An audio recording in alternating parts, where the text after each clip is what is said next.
Welcome back, everyone, to this next match here in Alliance Tournament 10. I'm Ravy, joined by Zastro, and right Hi. now we have Evoke versus Wormhole holders. Some interesting setups going on, especially from Wormhole holders who have only brought 3 ships. They've got 2 Maelstroms, shield tanked with autocannons, and 1 armor tank Loki. So you may notice the slightly bad grammar in Wormholes holder's name. That's because they are a Russian alliance. They are Russian and Wormhole, just two like slightly niche playstyle methods. Clearly, they're not scared to experiment with this completely unusual setup that they have brought here, Yeah, and they're Evoke off. has brought a much more traditional setup with 3 Cyclones, 2 Jaguars, and a Scimitar. It's quite a strong setup, I think. Jaguars are excellent ships. Already, the Cyclones from Evoke are right on top of that Loki from Wormhole holders. Yep, and that Maelstrom is burning at the Scimitar for Evoke. I guess he's going to go after the logistics. If he I can think catch up. killing that logistics is the only real hope that Wormhole holders have. They need this to be a very long match, taking advantage of the strong tank that you can get on those Maelstroms with the ancillary shield boosters. They can't let this fight stretch out a long way, so they need to get the reps off the field. Yeah, and right now they're not doing any damage to anybody. So it's going to be, well, I guess they haven't really caught up with that Scimitar yet, but Yeah, we'll see how it it's not going to be good if they can't get any shots off on anybody. We're seeing these Cyclones taking good advantage of all their utility highs, using smart bombs and nukes on the Loki. He's going to be almost drained of cap now, and that's going to hurt his tank quite a bit. Damage is being applied to one of the Cyclones now for Evoke, but he's tanking just fine at the moment. And speaking of utility, that's one thing I don't like about having a small lineup with big ships, like just this 3-ship lineup. You have so many fewer slots across your entire team setup that you don't have as much room for utility mids, like tackling gear and E-War, etc. I wouldn't have brought a 3-ship setup, and I don't think it's going to go too well for them here. Yeah, I don't think I'd be a big fan of them either. It is interesting to note that the Cyclones from Evoke are doing something that we've seen a lot of teams do so far, which is using ancillary shield boosters along with the logistics. Gives you a really strong tank in the early match, and then even if you lose your logistics, you still have those reps on the ships. It allows a lot of matches between teams that have logistics turn into a logistics trade at the beginning, and then they move into killing each other. And that kind of extra tank on those ships gives them a strong advantage in that second phase of the match. It's a good strategy. And Evoke's Cyclones are all humping that Wormholes holder's Loki, and they're all nuding him too. It's just a matter of time before he goes down.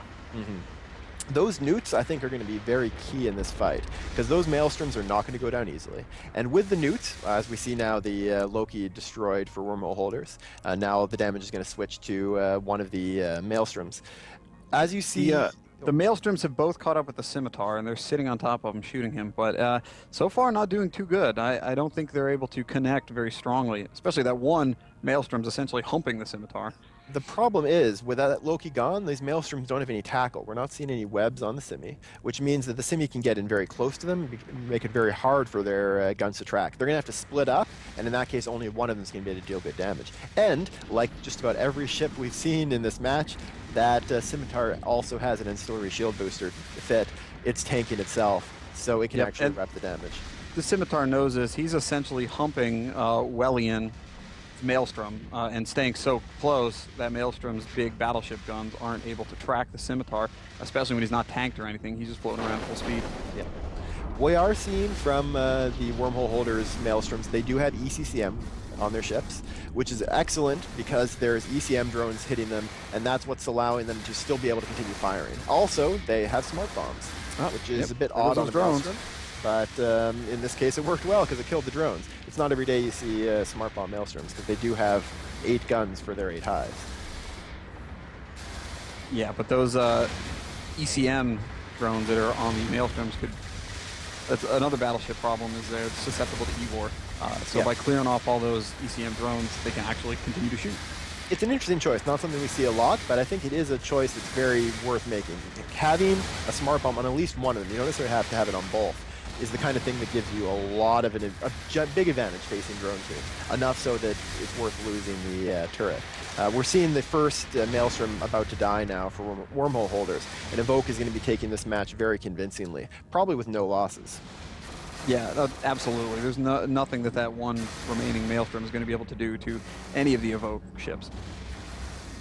This is a strong team from Evoke, using all 6 of their ships to good effect, taking advantage of the strong buffed assault frig since last year, taking advantage of the ancillary shield boosters on a ship that's boosted for it, that has extra bonuses for boosters in the Cyclone.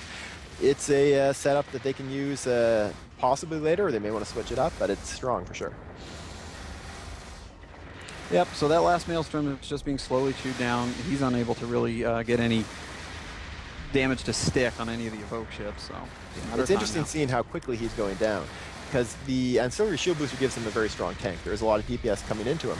What I think has happened is I'm not seeing any hardener effects on him anymore, just the booster. So he can run that booster without any cap, as long as it has the cap boosters in it. But those newts on the Cyclones have turned off his hardeners, and that's key. The ability to turn off the hardeners on ships is one of the reasons that Cyclones are so great in the tournament. They do a fair amount of DPS. Not only do Cyclones do a lot of DPS in their own right, but they have a lot of utility available for things such as newts and some mid-slots. Yeah. What you can fit on a Cyclone is guns, a gang mod, a newt, and a smart bomb, and that's something that very few ships can do. Kaboom! There he goes. And that does it for Wormholes holders. A very convincing win by Evoke. They slam dunked this one, and we'll see how well they do in the rest of the tournament.